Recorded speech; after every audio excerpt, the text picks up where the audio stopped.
The German geographer Friedrich Ratzel, whose work was published in the 19th century, cited an interesting fact in his research. He noted that the men's hairstyle, known as the Manchurian braid, was widespread.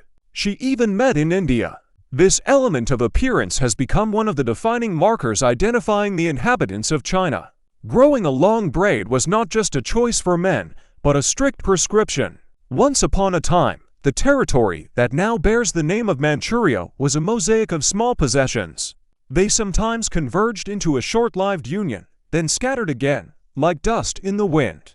True unity came only towards the very end of the 16th century. This happened thanks to Nurhaci Khan, the man who laid the foundation stone of the Qing Dynasty. In the History of the World by Roman Zarapin, it is indicated that in 1618, the annexation of new land seized from China took place. Nurhaci's possessions included areas in the south of Manchuria, as well as the Liaodong Peninsula. But that was just the beginning. Almost 3 decades later, after the death of his son Abakai, who had already assumed the imperial title, the Manchu generals reached Beijing. The city immediately became the main headquarters of the new power. It was there, in the capital, that the young ruler was brought. He wasn't even an adult yet. Military operations later called the Manchurian War continued until 1683. By that time, all the lands that were part of the Ming Empire had gone to the new owners. In order to consolidate their positions, the conquerors did not reshape the existing system and traditions in China. However, one change was inevitable: the appearance of people. The Chinese population was, in fact, forced to adopt Manchu clothes and hairstyles. Before the Manchus came to power in China, the men of the country adhered to their traditions regarding hair. They usually gathered their long curls at the back of their heads, forming a neat bun out of them. This bundle was securely fastened either with a special hairpin or with an ordinary shoelace. Such a hairstyle was widespread and was considered the norm for the male part of the population. The beginning of the reign of the new dynasty brought with it new, highly symbolic signs of subordination. Among them was the famous Manchurian spit. Interestingly, according to Elena Gritzak's book Beijing and the Great Wall of China, initially, the conquerors demanded that the Chinese men completely give up their hair on their heads. Unwillingness to submit was tantamount to death. The defiant man's severed, already shaved head was paraded on the main Beijing square. But even such a harsh sentence did not break the will of the Chinese. Many continued to grow their hair out in secret, as if hoping for a softening of the order. It was this persistence that probably led to the appearance of the next decree on the wearing of that very Chinese braid.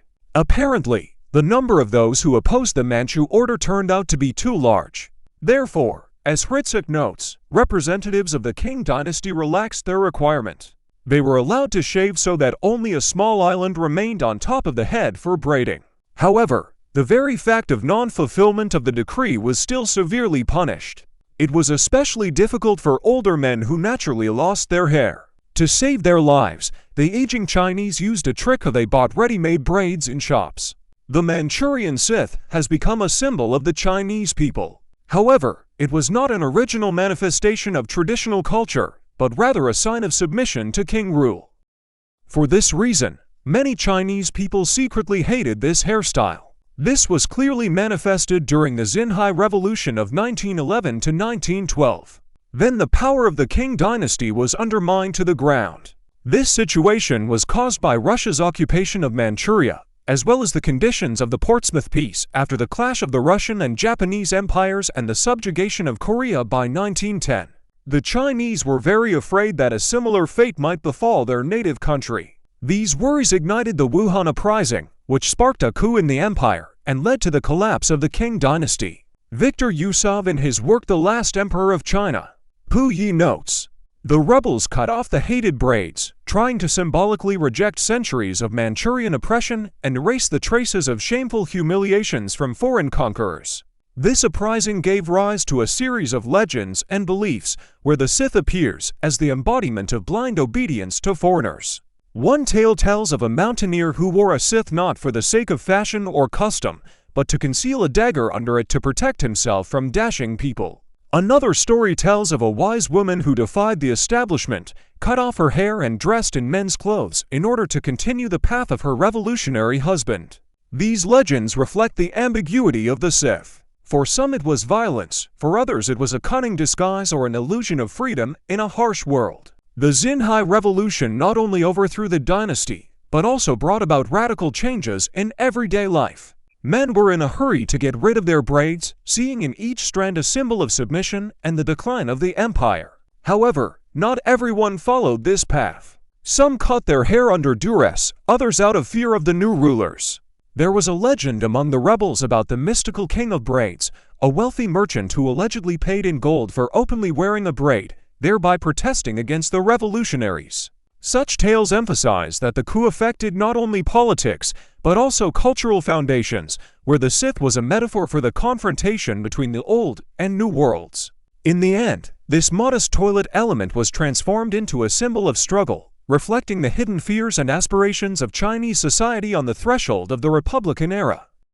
What do you think about this story? Write in the comments. And don't forget to like and subscribe to the channel so you don't miss any amazing new stories. See you.